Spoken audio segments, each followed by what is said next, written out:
I created a Google Gem simply by copying in the long prompt that I've been using in Gemini. I then uploaded the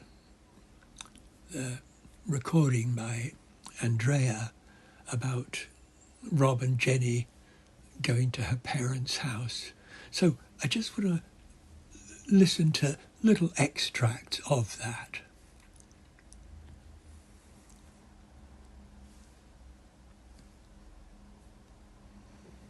Let's look at your speaking together. I'll guide you with some options to help you improve. Would you like quick feedback or the 7-step sequence? If you choose the sequence, just let me know which step you'd like to start with. 1. Verbatim transcript. 2. Error identification. 3. Pronunciation. 4. Natural correction. 5. Colloquial version. 6. Advanced version. Level plus 0.5. 7. More advanced version.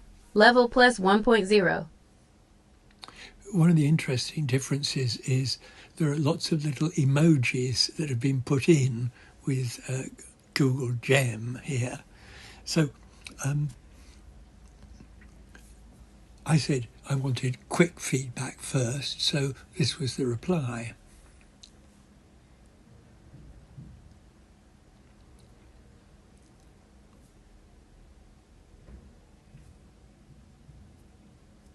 Great.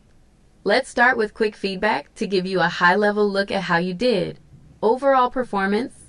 You did a good job telling the story. You used the past tense consistently, which made the sequence of events clear. Your pace was steady, and you communicated the main points of the situation effectively. Key observations. Verb tense. You correctly used past tense forms like said, saw, and forgot. Clarity. The story about the car ride and the forgotten chocolates was easy to follow. Flow. You used after that and to connect your ideas, which helped the story move along. Small tweaks for next time. Prepositions. Instead of in the car, you can say into the car when talking about putting things inside. Subject-verb agreement. Watch out for small slips like she say him, should be she said to him. Vocabulary. You can use words like realized or noticed instead of just saw to show more emotion. Let's not bother to listen to the list of those again. Okay, so I said 1, and this is what I got. I'm not going to play it because I don't like listening to the verbatim transcript being read aloud. And that same thing applies to the error identification. This is just the transcript with the errors marked with brackets. I think this is quite useful as a way of thinking, of course, I should have said told him, not said him, for example. I asked for 3, which was speaking feedback. Let's listen to that.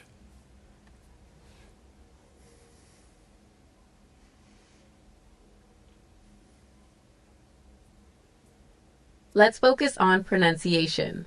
Based on your recording, here are the 2 biggest things to work on to sound even clearer. The H sound. In words like her, he, or him, the H was sometimes a bit quiet or missing. To fix this, think of it like a soft breath of air coming out right before you say the rest of the word. Past tense endings, e. For the word finished, which you said at the end, the E sounds like a quick T sound. Try saying finish T instead of finish ed. That didn't work quite so well. Reading aloud finish T and finish ed gave exactly the wrong idea. Anyway, let's move on to 4, which was natural correction. This is a good one to listen to because the student can hear for the first time what they should have said.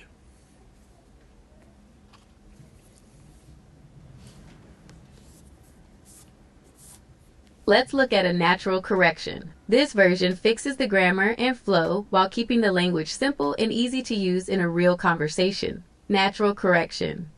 Rob and Jenny are in her car. They are going to meet Jenny's parents. She said to him, "Don't forget the chocolates." He saw the bag in the car, but then she saw there were no chocolates inside. After that, she said, "I don't believe it. He said he forgot them on the desk." Then she asked, "Why don't you ever tidy up?" Okay, so it's nice that you can hear that. I don't know how to change the voice. There must be some way in which you can go to settings and specify that you want a particular voice. So let's move on to 5, which is a colloquial version of the same story. It's supposed not to increase the level of difficulty by much.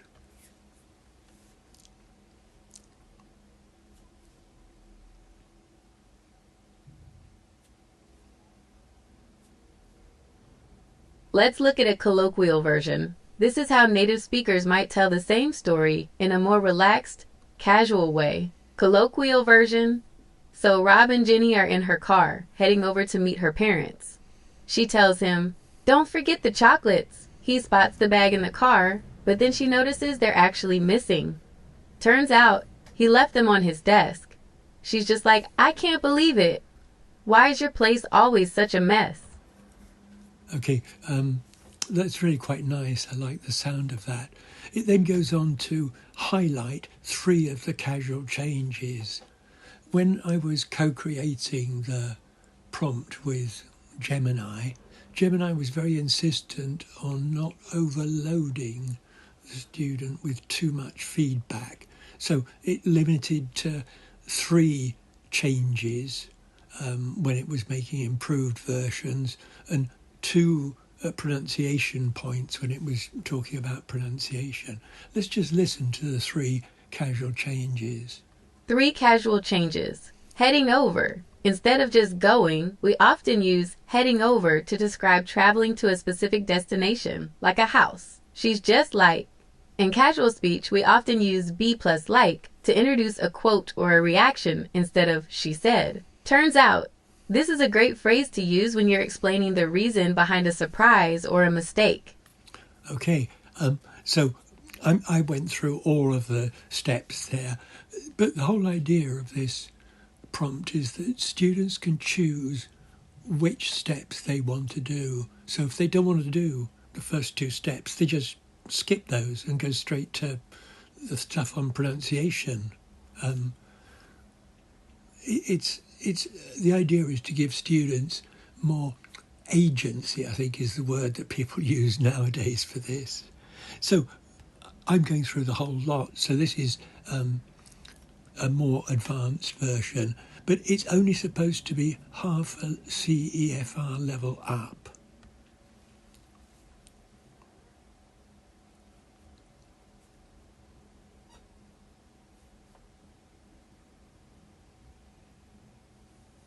This version is roughly half a level higher than your original speaking. It uses more precise verbs and smoother transitions to make the story flow better. Advanced version, level plus 0.5. Rob and Jenny are in her car, on their way to meet her parents. She reminds him not to forget the chocolates. He spots the bag in the car, but then she realizes they aren't actually inside. It turns out he left them on his desk. She can't believe it, and asks him why he never tidies up. Okay, so it sounds nice, and I really like the fact that students can listen to these being read aloud. Let's look at the 3 specific changes that they've highlighted here. 3 specific changes. Reminds versus says. Instead of just saying what she said, reminds shows the purpose of her speaking. It's a more descriptive verb. Realizes. Using realizes instead of saw shows a change in her understanding. It helps the listener follow the aha moment in the story. Tidies up. This is a common phrasal verb. Using tidy up instead of just tidy sounds much more natural in spoken English. Would you like to see the final, most challenging version? 7. More advanced version, level plus 1.0. Okay, so we then asked for that.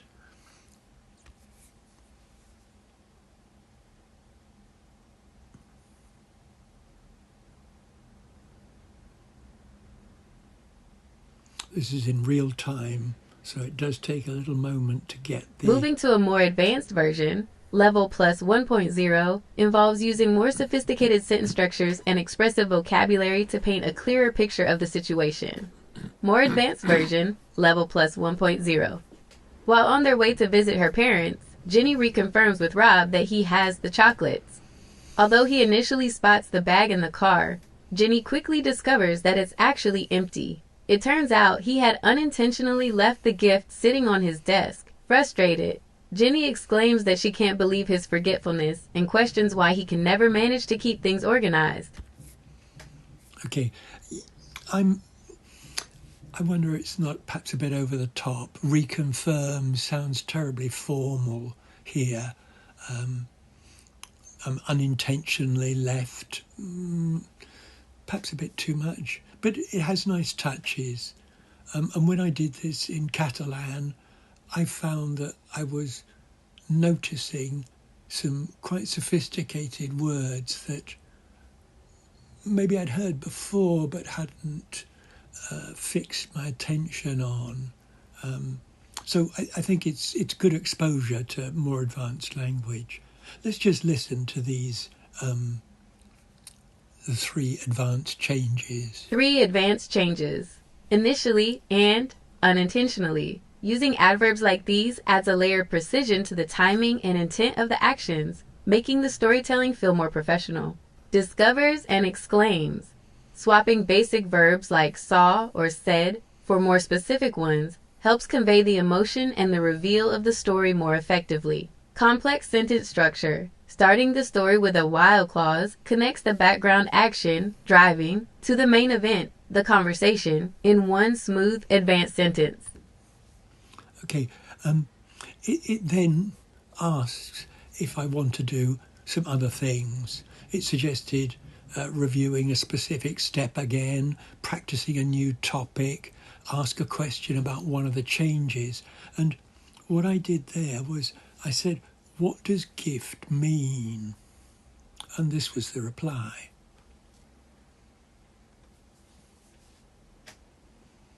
In this context, a gift is an item given to someone as a present.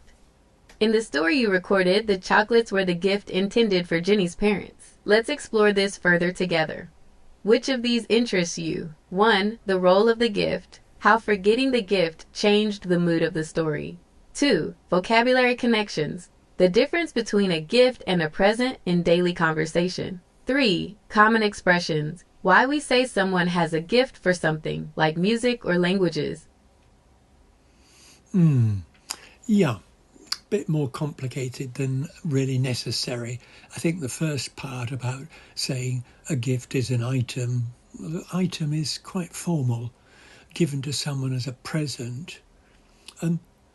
Then I asked, can you provide a summary of this feedback for me and a briefer one for my teacher?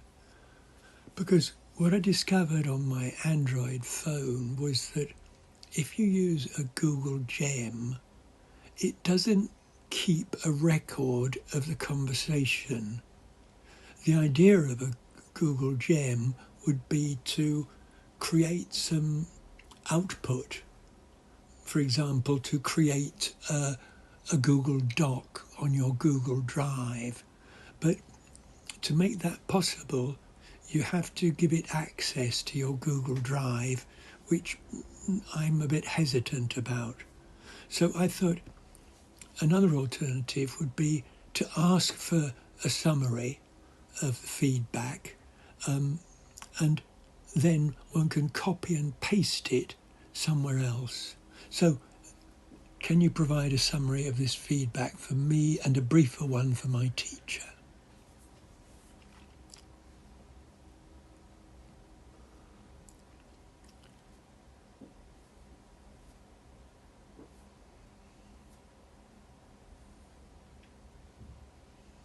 It's a great idea to summarize your progress. I'll help you break down the main points from our session so you can track your growth and share your goals with your teacher. I'll ask some questions along the way to make sure these summaries reflect what you found most helpful. Here is a look at what we've covered. Your detailed summary, storytelling and flow, You successfully told a story in English using the past tense consistently, e.g., said, saw, forgot, to keep events in order. Grammar focus. We identified areas to improve, such as using said to him instead of said him, and using into the car for movement. Pronunciation goals. You are working on making the H sound, as in her or him, like a soft breath, and practicing the T sound for past tense endings like finished. Vocabulary expansion. We explored moving from basic verbs to more descriptive ones, like reminds, realizes, and spots, to make your speaking more natural. Brief summary for your teacher. I practice narrative speaking by retelling a story in the past tense. I am currently focusing on improving my subject-verb agreement and prepositions. My pronunciation goals include mastering the initial H sound and the T ending for past tense verbs. I am also working on using more precise vocabulary, like realize instead of see, to improve my fluency. Artificial intelligence always seems to want you to continue using it, so it's always suggesting further steps that you might like to do. But my idea here is that what you do is you simply copy. It says the text has been copied, and then you have to find a suitable place to put that. Let's see.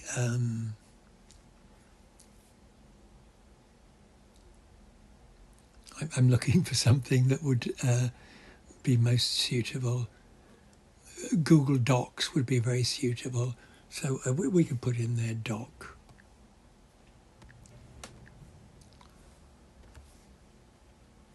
So I'm going to create a new one.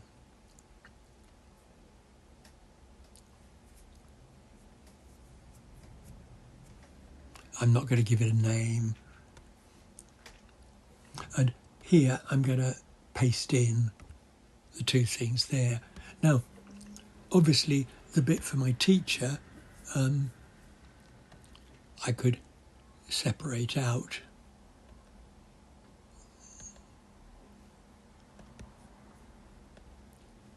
And send that to my teacher by WhatsApp or whatever system of communication I'm using.